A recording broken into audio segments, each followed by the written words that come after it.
Morada Noticias, una herramienta ciudadana para cuestionar el poder y recorrer la ciudad amada.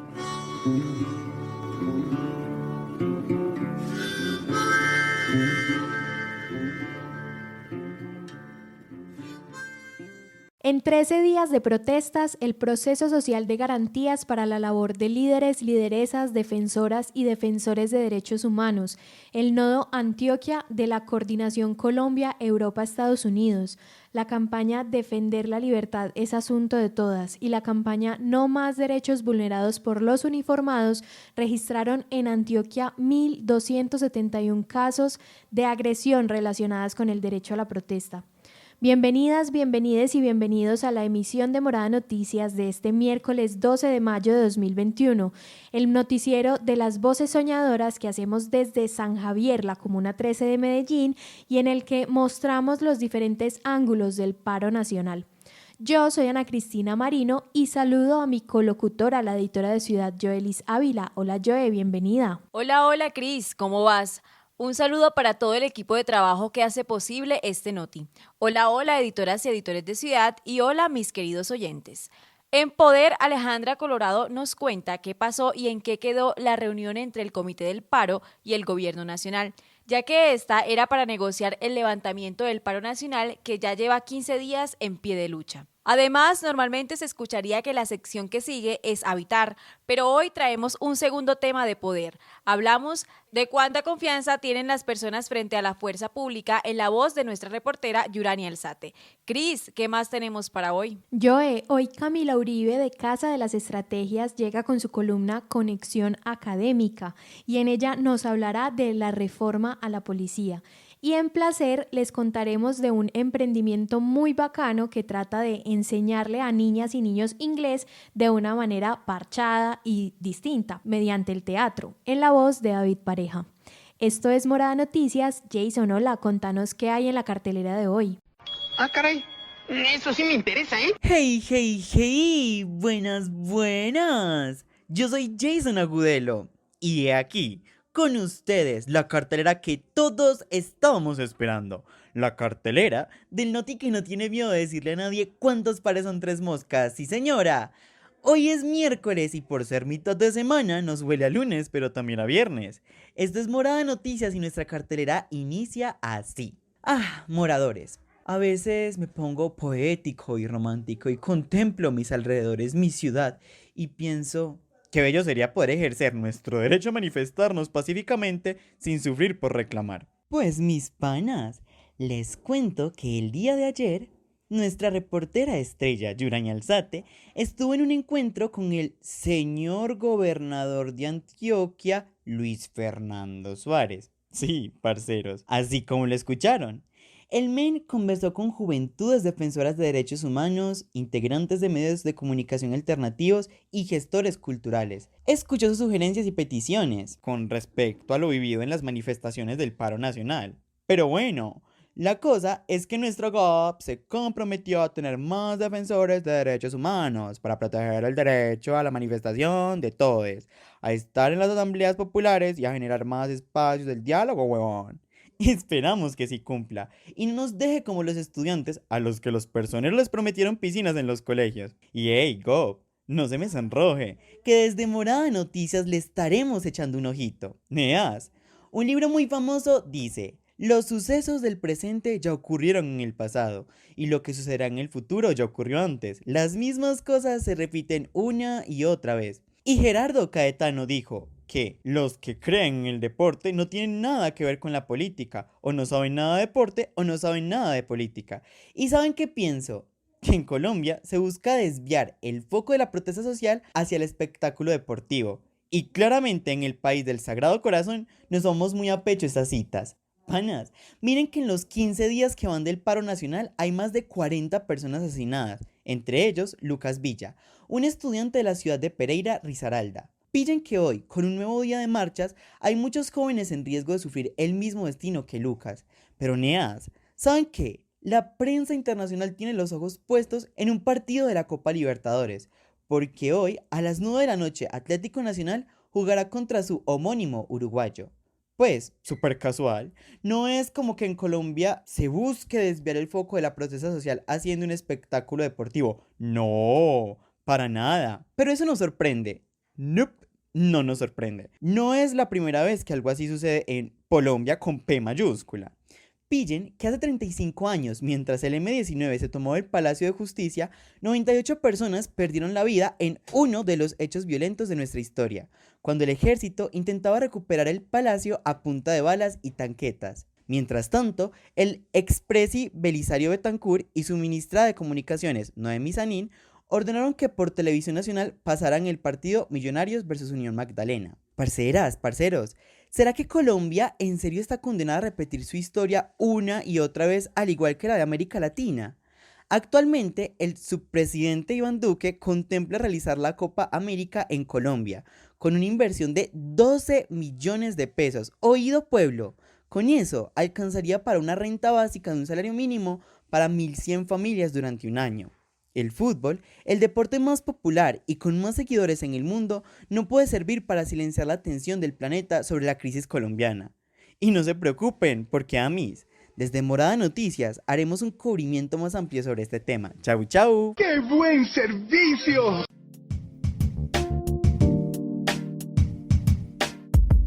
Un minuto de vida, porque nada justifica el homicidio. A esta ciudad lo que le hace falta es un minuto de vida, algún día, cada hora, con sus 60 minutos. El martes 11 de mayo de 2021 asesinaron a Renson Alejandro Jaramillo Avendaño, de 31 años, en el barrio Francisco Antonio Sea, Comuna 5, Castilla. Además, asesinaron a Robinson Roldán González, de 44 años, en el barrio Versalles número 1, Comuna 3, Manrique. En lo que va del año ya son 144 vidas arrebatadas por la violencia homicida de Medellín, 144 ciudades posibles que no conoceremos. Por todas ellas, por Miguel, nuestro editor de Ciudad asesinado en 2020, y por todas las personas a quienes se les apagó su vida durante las jornadas de protestas de este año, dedicamos un minuto de vida, porque nada justifica el homicidio.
Nos declaramos inconformes con el resultado del mundo. Revelamos la codicia de esta ciudad, sus atajos y sus formas de sacar ventaja. El diálogo entre el Gobierno Nacional y el Comité del Paro quedó en veremos. Ni fu ni fa. Cada vez la incertidumbre aumenta. Pero lo único que sí queda claro es que el paro no para. Aleja, hola, cuéntanos de qué hablamos. Peladas, espero todo ande súper bien para ustedes. Un saludo especial para todas y todos los que nos escuchan. Hoy se vivió otra jornada de manifestaciones en el país, porque el paro no para, señoras y señores. Si bien el pasado lunes 10 de mayo el Gobierno Nacional se reunió con la gente del Comité del Paro, que son quienes negocian si levantan las protestas. Solo se dieron diálogos exploratorios y lo único que se logró fue entablar una mesa de negociación con las partes y una agenda de temas para resolver. Retiro de la reforma de la salud, renta básica, defensa de la producción nacional, subsidio a medianas y pequeñas empresas, matrícula cero, entre otros. Amis, aunque Jaime Montoya, presidente de la Central Unitaria de Trabajadores en Antioquia, CUT, quien también integra el Comité del Paro, no nos permitió grabar sus declaraciones, sí nos dijo que hoy todo es incierto, porque no saben qué voluntad tiene My President para aceptar esas exigencias. Es decir, lo único que hay es una mesa de diálogo y pare de contar. Pero muchas organizaciones y ciudadanía en general no se sienten representadas y representados por lo que exige el Comité del Paro para finalizar con las manifestaciones. Por ejemplo, en un comunicado, el Consejo Regional Indígena del Cauca, CRIC, rechazó contundentemente las negociaciones que adelanta el Comité Nacional del Paro con el Gobierno Nacional, ya que, según ellos, no representa ni recoge a la movilización popular, que si bien empezó tras su convocatoria el pasado 28 de abril, hoy la lidera la ciudadanía de a pie, que desde hace siglos sufren el abandono estatal. Por eso, muchos decidieron retornar a su territorio ancestral en el Pital, en el municipio de Caldono, en el norte del Cauca, pero anunciaron que seguirán con sus protestas y la minga, reclamando desde sus territorios compromisos y acciones sociales al gobierno nacional. En Antioquia pasa algo similar. Muchas y muchos jóvenes que hacen parte de la protesta social en el Valle de Aburrá y quienes participan del Comité Departamental de Paro, pero actúan con libertad ética y política frente a sus decisiones, decidieron juntarse para llevar otras propuestas de diálogo donde sí acoja lo que piensa y siente toda la comunidad, y no unos cuantos con el fin de parar las manifestaciones. Es necesario primero tener unas garantías para el diálogo. Entonces se ha trazado una serie de líneas rojas que se tienen que cumplir para poder decir hay condiciones y hay garantías para poder avanzar en el diálogo. Esas condiciones son tres. La primera, el gobierno nacional cese completamente el tratamiento de guerra que en este momento le está dando a la movilización social y a la protesta, que es un poco lo que ha venido desarrollando el presidente Duque con la resistencia que en este momento está teniendo Cali. Dos, necesitamos la verdad y justicia frente a todos los detenidos, frente a toda la gente que ha sido vulnerada en sus derechos y en su condición humana por parte de la fuerza pública, pero sobre todo necesitamos el esclarecimiento y la verdad sobre los 936 desaparecidos que al día de hoy registran las organizaciones de derechos humanos que se han presentado durante estos 12 días de paro. 3. Para poder dialogar y para poder negociar es necesario que principalmente las tres reformas que motivan y alientan el paro paren en el Congreso y en el Senado. Ese era Eduardo Alejandro Vergara, coordinador de la Coordinadora de Organizaciones Sociales de Antioquia. Necesitamos saber dónde están las personas desaparecidas en medio de las manifestaciones, también saber quién dio la orden de asesinar a manifestantes, porque según Eduard no se puede negociar cuando nos hacen falta jóvenes en el país. Necesitamos que el gobierno nacional esclarezca los hechos del tratamiento de guerra que le ha desarrollado a la población, para beneficio de la población, para beneficio de la movilización social y de la protesta. Hay muchos hechos que han quedado registrados en vivo, donde elementos de la policía han infiltrado las movilizaciones y han desencadenado hechos de violencia en muchos puntos del país. Eso da a entender de que además de que se criminaliza la protesta, son elementos de las fuerzas militares y de la policía y de la inteligencia militar quienes le dan tratamiento de sabotaje a la movilización pacífica y a la protesta que en este momento ciudadanos y ciudadanas adelantan en las calles. Morada Noticias consultó con Jaime Montoya, el presidente de la CUT en Antioquia, para saber cómo se van a articular con estas las organizaciones sociales que están al frente de las protestas, para escuchar y a su vez poner en la mesa de negociación las peticiones que tienen y, según Jaime, esperan que terminen de organizarse para poder programar un encuentro. Ante esa respuesta, Eduard nos contó que ya están en ese proceso. Indudablemente, hasta el momento, la juventud es una de los protagonistas principales de la movilización y la protesta. Y es por esto que es necesario reconocer que la juventud hoy y los estudiantes hoy son actores importantes y actores determinantes en el desarrollo y desenlace de este paro que se desarrolla en este momento. Por tal razón, estos actores han venido configurando una nueva dinámica para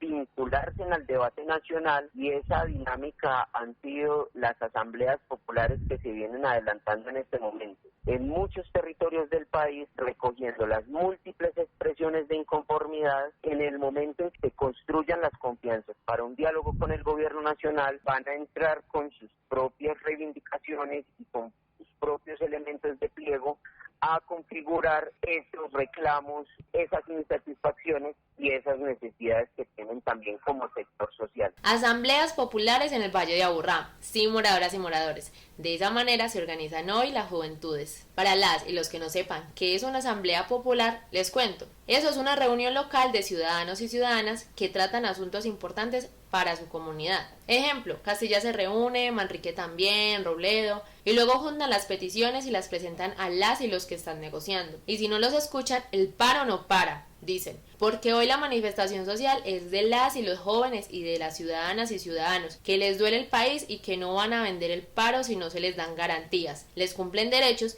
y sobre todo si no les dicen quién dio la orden. Morada Noticias es una producción del colectivo Morada, Casa de las Estrategias, Latina Estéreo y Universo Centro. Este proyecto es parcialmente financiado por la Interamerican Foundation, pero podemos crecer más. Envía tus historias al WhatsApp 350-666-8436. Comparte nuestro contenido o escríbenos a noticias@morada.co si te gustaría sumarte a nuestros patrocinadores. Habitamos la ciudad en movimiento. Nos declaramos inconformes con el resultado del mundo. Revelamos la codicia de esta ciudad, sus atajos y sus formas de sacar ventaja. En Colombia, en medio de las protestas del paro nacional, se demuestra que la fuerza pública nos ataca. La desconfianza en ellas y ellos crece.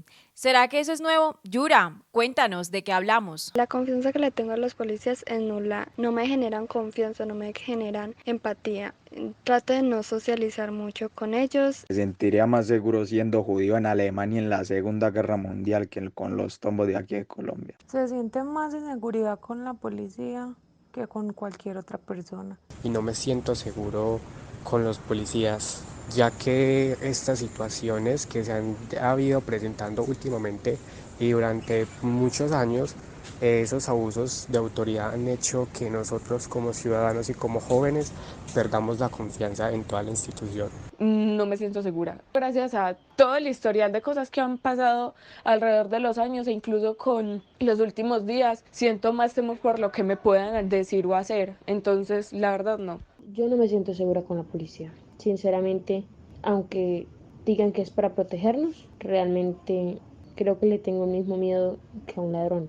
A mí me da miedo tener policía cerca. Hola peladas, hola oyentes, ¿cómo ven pues esas respuestas? Es grave que mucha gente no confíe ni a bala en la fuerza pública, que según la Constitución Política de Colombia, en su capítulo 7, tanto las fuerzas militares, Ejército Nacional, Fuerza Aérea, Armada y la Policía Nacional deben defender la soberanía, la independencia, la integridad del territorio nacional y el orden constitucional y el mantenimiento de las condiciones necesarias para el ejercicio de los derechos y libertades públicas y para asegurar la paz en los habitantes colombianos. Es decir, están para cuidarnos y protegernos, pero ¿qué tanto cumplen con su deber? Porque según la ONG Temblores, en Colombia, en medio de las protestas del paro nacional, van 40 asesinatos, 12 víctimas de violencia sexual, 1.003 detenciones arbitrarias, 313 casos de violencia física, presuntamente por estos policías y soldados que nos cuidan y nos garantizan la vida, la integridad física y psicológica al ejercer nuestros derechos,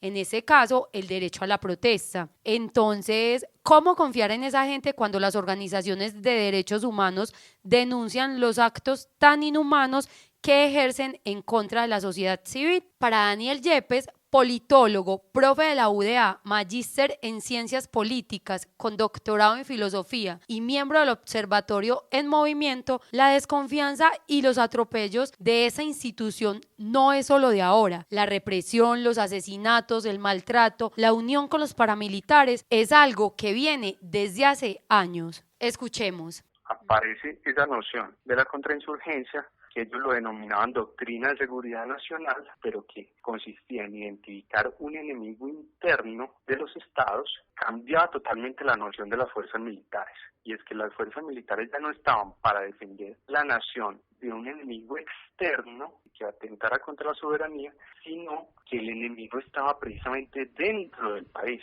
Y que ese enemigo interno, que era tan peligroso, supuestamente se llamaba comunismo. Ese fue el primer registro se adoptó el discurso contrainsurgente en América Latina y en Colombia, y el enemigo es el comunismo.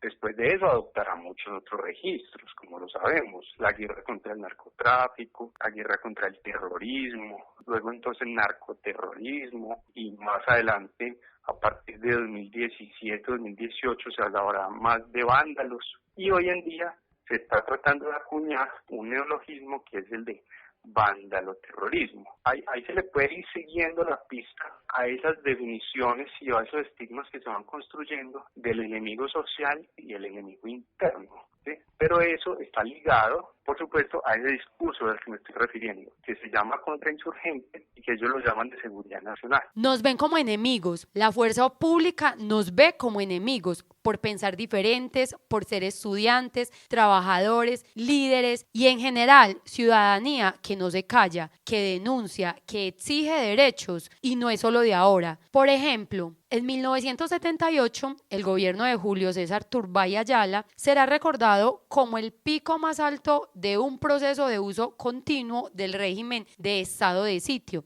Es decir, ese man hacía lo que se le daba la gana, militarización nacional, le dio funciones judiciales a las fuerzas militares y los abusos de derechos humanos, principalmente por detenciones masivas y arbitrarias, apremios y torturas, juicios sumarios con violación de las garantías judiciales. Además, ¿por qué creen que se conmemora el 8 y 9 de abril como Día del Estudiante Caído en Colombia? En 1929, los estudiantes de la Universidad Nacional realizaron una manifestación contra el gobierno de Miguel Abadía Méndez. El 7 de junio de ese año, miles de estudiantes salieron a las calles exigiendo la renuncia de funcionarios públicos y militares. Cuando la marcha estaba cerca al Palacio Presidencial, la recibieron con represión y en ese momento los militares asesinaron a un estudiante. También, el 8 de junio de 1954, en la dictadura de Rojas Pinilla, los estudiantes conmemoraron lo sucedido en 1929. En plena movilización, hubo enfrentamientos entre los estudiantes y la policía y tras regresar a la Universidad Nacional, la fuerza pública disparó a la multitud. En los hechos, asesinaron a otro estudiante. Ese mismo día, miles de estudiantes marcharon conmovidos por el asesinato de su compañero. Salieron a las calles repudiando los hechos y durante el recorrido fueron atacados por el Batallón Colombia, que abrió fuego contra ellos. Asesinaron a 11 personas y 50 más resultaron heridas. El 8 de junio de 1973, durante la conmemoración del estudiante caído, las autoridades asesinaron a Luis Fernando Barrientos en la Universidad de Antioquia. Debido a estos hechos, los estudiantes colombianos decidieron declarar el 8 y 9 de junio como el Día del Estudiante Caído. Este es de nuevo el profe Daniel Yepes. En el 77, por primera vez, todos se juntan, como está sucediendo nuevamente hoy a propósito. Ese es nuestro referente y nuestro antecedente más importante, el 77. Todos se juntan y dan lugar a un movimiento popular que se llama Paro Cívico Nacional. Eso fue tan relevante y tan, digamos, peligroso para la institucionalidad en términos de que se estaba convirtiendo en una verdadera revolución social y política, que el gobierno en ese momento de Turbay Ayala responde con la represión brutal, haciendo uso de el ejército, en ese caso, y las que en la coyuntura actual todavía no se está usando el ejército, todavía digamos estamos en una represión policial, fundamentalmente policial, que dispara todos con sus pistolas, pero todavía no se ha involucrado el ejército. En el 77, 78, Turbay utiliza directamente el ejército para reprimir y aplastar ese levantamiento e impone lo que se llamó el Estatuto de Seguridad. Escuchen, para que se sorprendan más de la fuerza pública que tenemos. De acuerdo con las cifras de la Inspección General de la Policía, hasta el 2020 hubo 1.931 investigaciones vigentes por abuso de autoridad que vinculan a 1.371 personas de la fuerza pública. De esos, 69 procesos tienen relación directa con los hechos ocurridos entre el 9 y el 10 de septiembre de 2020. Entre 2019 y septiembre de 2020 sancionaron a 277 funcionarios, de los cuales 48 fueron destituidos, 35 amonestados, 70 78 suspendidos y 116 recibieron multas. Amis, y a esas cifras se le unen los casos que quedan sin denuncia ni investigación. Está comprobado que muchos militares, entre ellos generales de alto rango, responsables de grandes unidades, de batallones, de divisiones del ejército y de unidades policiales también, apoyaban, avalaban e incluso muchas veces protegían a los paramilitares para que fueran a hacer sus masacres. Entonces, mira que ahí ya la crisis comienza a ser total, la crisis comienza a ser muy fuerte porque comienza a ser evidente, aunque bueno, mucho de eso permaneció en secreto hasta hace muy poco, eso también hay que decirlo. Digamos, durante todo el gobierno de Álvaro Uribe sucedieron cosas terribles apoyadas por la propia fuerza pública, pero no se conoció, se mantuvo en secreto y se mantuvo un discurso engañoso, un discurso tramposo de que eso no estaba sucediendo, de que eso no era así, de que quienes lo estaban denunciando, defensores de derechos humanos que comienzan a aparecer en ese momento muy fuertemente, eran unos mentirosos o eran también guerrilleros, eran también enemigos, porque estaban denunciando. Panas, no podemos olvidar tampoco a todos los campesinos que asesinó el Ejército Nacional, los héroes de la patria, y luego los hizo pasar por guerrilleros en el gobierno del innombrable 6402. Para hablar del abuso de la fuerza pública necesitamos todo el tiempo de este noticiero, no solo una sección. Según el profe, el Estado tiene profundas implicaciones políticas, jurídicas e institucionales. La Corte Suprema de Justicia, por ejemplo, sacó un fallo en el que le ordena al gobierno pedir perdón públicamente por los excesos de la fuerza pública. Se refiere a los actos cometidos por el Escuadrón Móvil Antidisturbios, SMAT, durante las protestas del 21 de noviembre de 2019. Recordemos que ese año asesinaron a Dylan Cruz en Bogotá. Pero no solo es el caso de Dylan, el SMAT es duramente criticado por su forma de actuar, sobre todo por la violencia desmedida y por usar armas de fuego contra los ciudadanos en protestas. Desde la creación de este cuerpo en 1999 hasta el 2019 se registraron 43 casos de ejecuciones extrajudiciales que involucran al Escuadrón Móvil. Gran parte de estos hechos fueron en movilizaciones sociales, pero también ocurrieron en desalojos y en concentraciones campesinas. Por eso se pide que acaben con esa fuerza policial. También en los últimos días abrieron 29 investigaciones disciplinarias, identificado y vinculado a 2 policías. Además, 7 investigaciones penales que fueron asumidas por la Fiscalía y 5 investigaciones por parte de la Justicia Penal Militar. Amis, sí. El SMAT es la fuerza más bruta de la polocha, pero los de verde también están en esa lista de abusadores. Esos no se quedan atrás. Por ello, ante todos los actos de brutalidad, los cuales son sistemáticos, se piden profundas reformas al ejército y a la policía. Pero el gobierno jura y recontrajura que el problema no es institucional y que los excesos son casos aislados, es decir, de unos cuantos, que deben ser castigados con todo el peso de la ley. Sí, claro. Voces soñadoras en Morada Noticias. Opinión constante en código abierto. En nuestra sección de opinión constante en Código Abierto, Camila Uribe de Casa de las Estrategias y su columna Conexión Académica nos hablarán de algo que varios sectores de la sociedad piden, una reforma a la policía.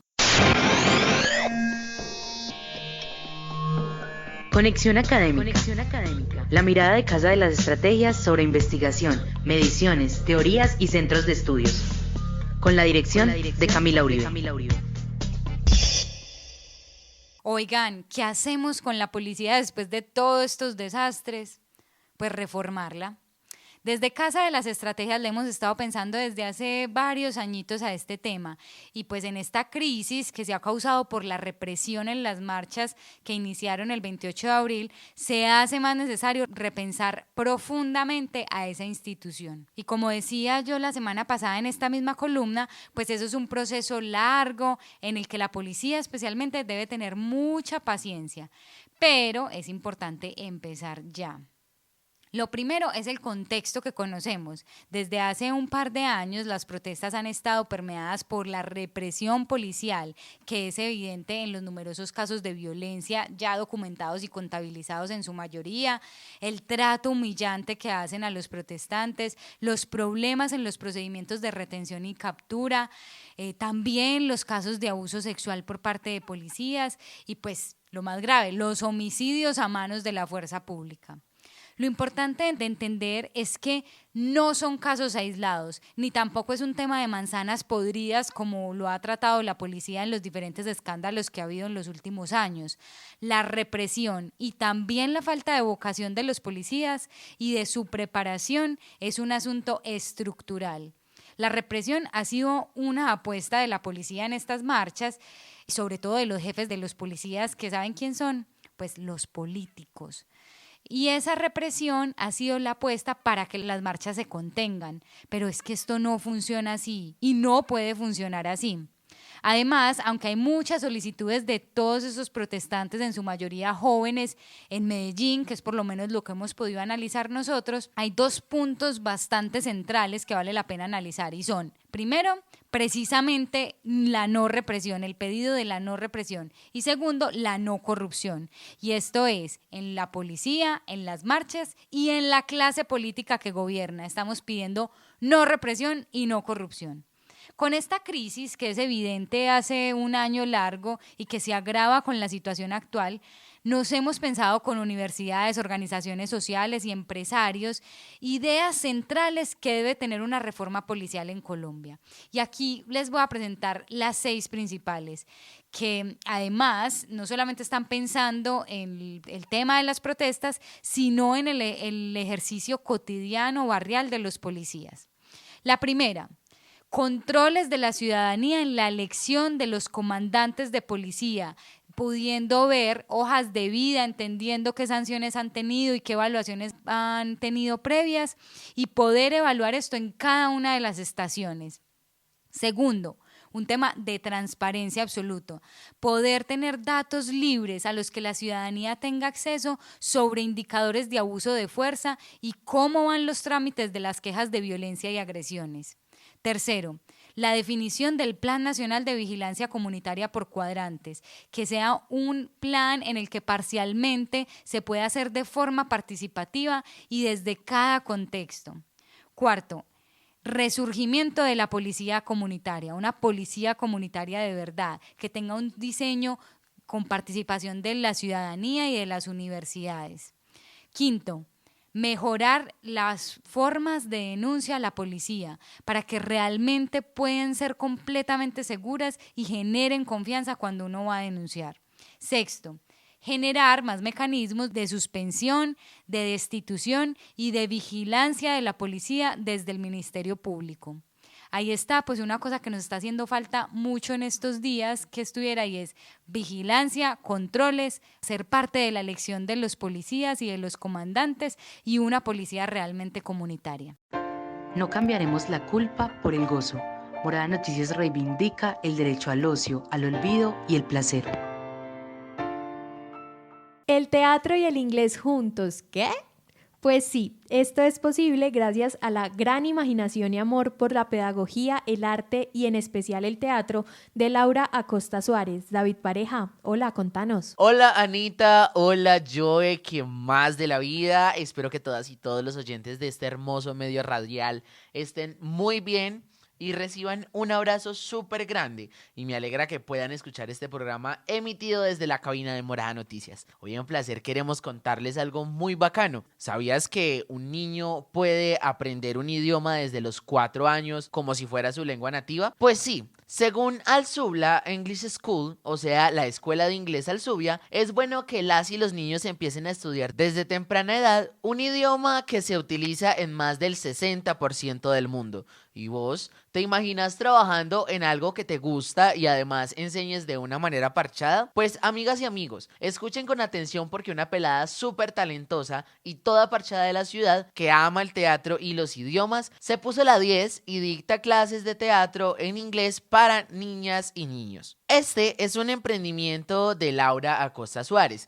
una nena que ama el arte, la cultura y toda expresión artística que ayude a conectarse con las y los demás. Esto nace realmente por una necesidad de empezar a trabajar con lo que yo quiero, ¿cierto? Que es el teatro, dar clases de teatro. Entonces yo empecé a promocionar mis clases de teatro normales en español y yo veía que no había como mucha demanda, ¿cierto? O sea, como que los papás me decían, sí, muy chévere, pero como que no había realmente una conexión con ellos. Y entonces empecé a identificar que había una necesidad por parte de los papás, que era que los niños aprendieran inglés. Entonces, desde mi actriz, desde lo que yo pude como ver en el entorno, vi que si el niño aprende a través del teatro, si el niño aprende a través del cuerpo, si el niño aprende a través de la vivencia, va a ser mucho más fácil que el niño aprenda inglés. Porque el inglés yo siento que no se enseña a través de escribir en un cuaderno, sino que se aprende a través del cuerpo, se aprende a través de un contexto. ¡Qué interesante! Oh, sí, porque poder hacer teatro, ¿vos te imaginas? Hablando un idioma totalmente distinto con el que creciste debe ser muy chévere, ¿no? Y además inglés, que ahora donde llegas te preguntas si sabes leerlo, hablarlo o escucharlo. Entonces, en las clases de teatro en inglés lo que nosotros hacemos realmente es, por ejemplo, poner una situación.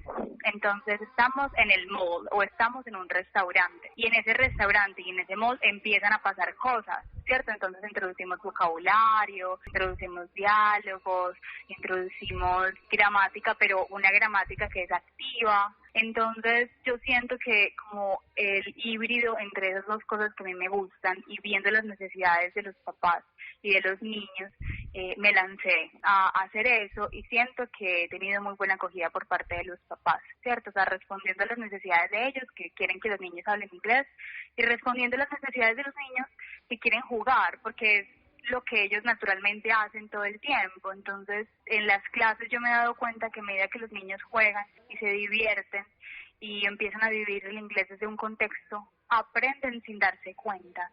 Entonces, por eso es que yo empecé como a desarrollar esas clases de teatro en inglés. Aprender a través del cuerpo, qué bonito suena eso. Sí, moradores. ¿Cuántas y cuántos de nosotros nos tocó esos profesores de inglés que nos hacían llorar porque no podíamos pronunciar bien? Y era tipo... No es Disney, es Disney. Severo susto, porque si no hablabas inglés al derecho y al revés, nunca pasabas la materia. Por eso teníamos hasta que pagarle a alguien para que hiciera el trabajo final. Y en los exámenes ni se diga. Y cuando por fin decías bien Disney, pues... No, así no. Y de pronto tenías un amigo que te ayudaba, pero él era tipo... ¡Gulu, gulu! ¡Gulu, gulu! Laura quiere enseñar de una manera distinta un segundo idioma que puede servirte para toda la vida. Y lo más importante, es un proceso personalizado a través de la imaginación, la expresión corporal y el teatro musical. Y otra cosa bonita es que las niñas y los niños aprenden sin darse cuenta, porque lo más importante es que ellos jueguen, se rían y compartan entre sí. Esa es la manera de Language in Action, lenguaje en acción. Yo creo en el aprendizaje sin dolor.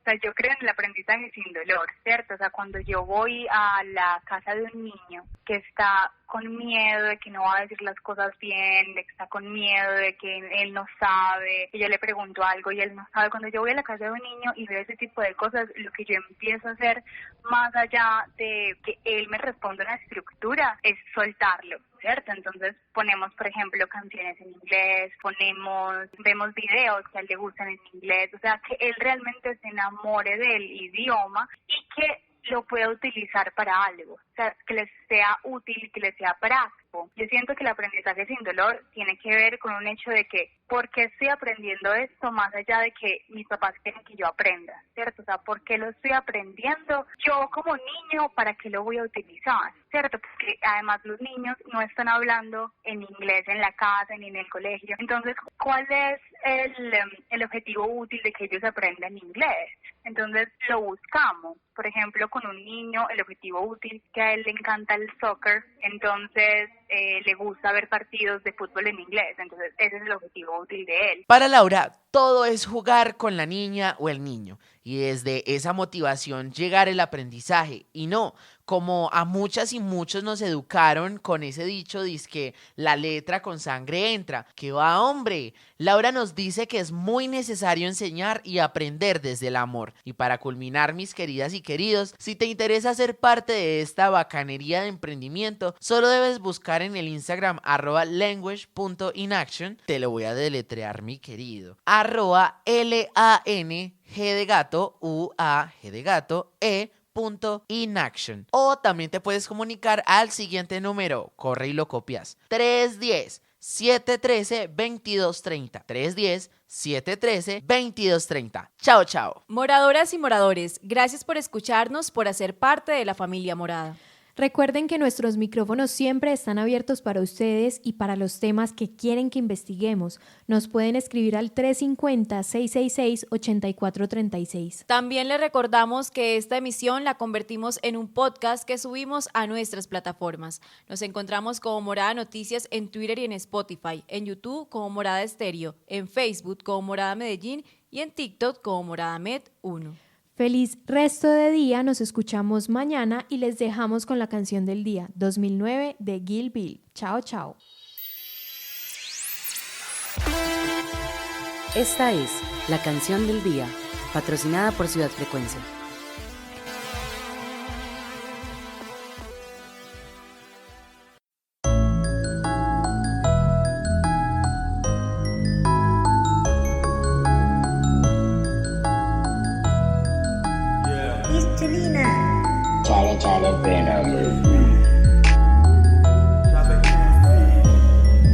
Yeah, 2009 check.